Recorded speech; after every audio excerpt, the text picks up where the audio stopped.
جس نے روزہ رکھا رمضان مبارک میں ایمان اور احتساب کے ساتھ،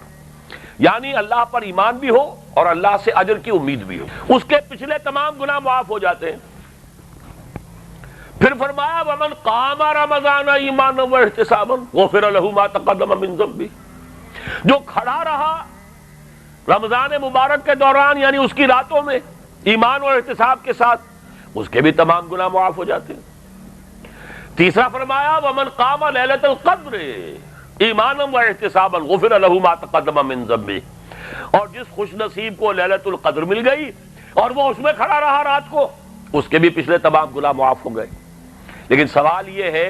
کہ دن کا من ساما رمضانہ، روزہ 1 گھنٹے کا تو نہیں ہے بھائی،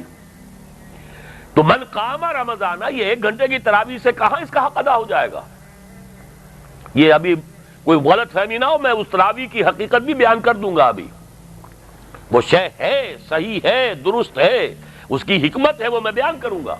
لیکن ابھی احادیث کی روح سے سمجھیے کہ اصل تقاضا کیا ہے۔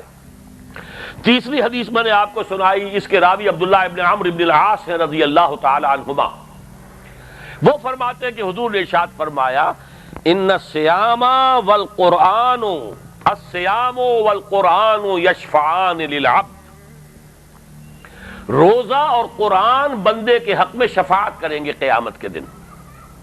یقول الصیام، روزہ یہ عرض کرے گا بارگاہ خدا بندی میں، اے رب پروردگار، انی منعتہ الطعام والشہوات بالنہار، میں نے تیرے اس بندے کو دن کے وقت کھانے پینے سے اور اپنی جنسی ضرورت پوری کرنے سے روکے رکھا، میری وجہ سے روکا رہا۔ کھانے کو بھی تھا، پینے کو بھی تھا، منکوحہ بیوی بھی موجود تھی، وہ اپنی خواہش پوری کر سکتا تھا، لیکن نہیں، میری وجہ سے روکا رہا، لہذا شفعنی فیہ، تو پروردگار پھر میری شفاعت اس کے حق میں قبول فرما۔ اب نوٹ کیجئے وَيَقُولُ القرآن، اور قرآن یہ کہے گا مَنَعْتُهُ النَّوْمَ بِاللَّيْلِ، میں نے اسے رات کو نیند سے روکے رکھا، فَشَفَعْنِي فِيهِ، میری وجہ سے یہ کھڑا رہا، میری وجہ سے جاگتا رہا، مجھے پڑھتا رہا، سنتا رہا، کھڑا رہا رات کو، تو میں نے روکے رکھا سونے سے،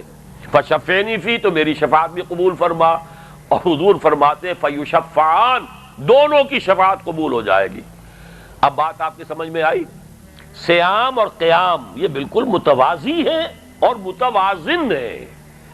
پوری دن کا روزہ، پوری رات کا قیام، لیکن اللہ کی طرف سے رعایت ہوئی ہے، کچھ تھوڑا سا حصہ سو بھی لو، سو لو، 2/3 جاگ لو، آدھا سو لو، آدھا جاگ لو، کبھی زیادہ ہی طبیعت مزمحل ہے 1/3 حصہ جاگ لو، 2/3 سو لو، آرام کر لو، یہ اللہ کی طرف سے رحمت ہے، لیکن سیام و قیام تو برابر جا رہے ہیں۔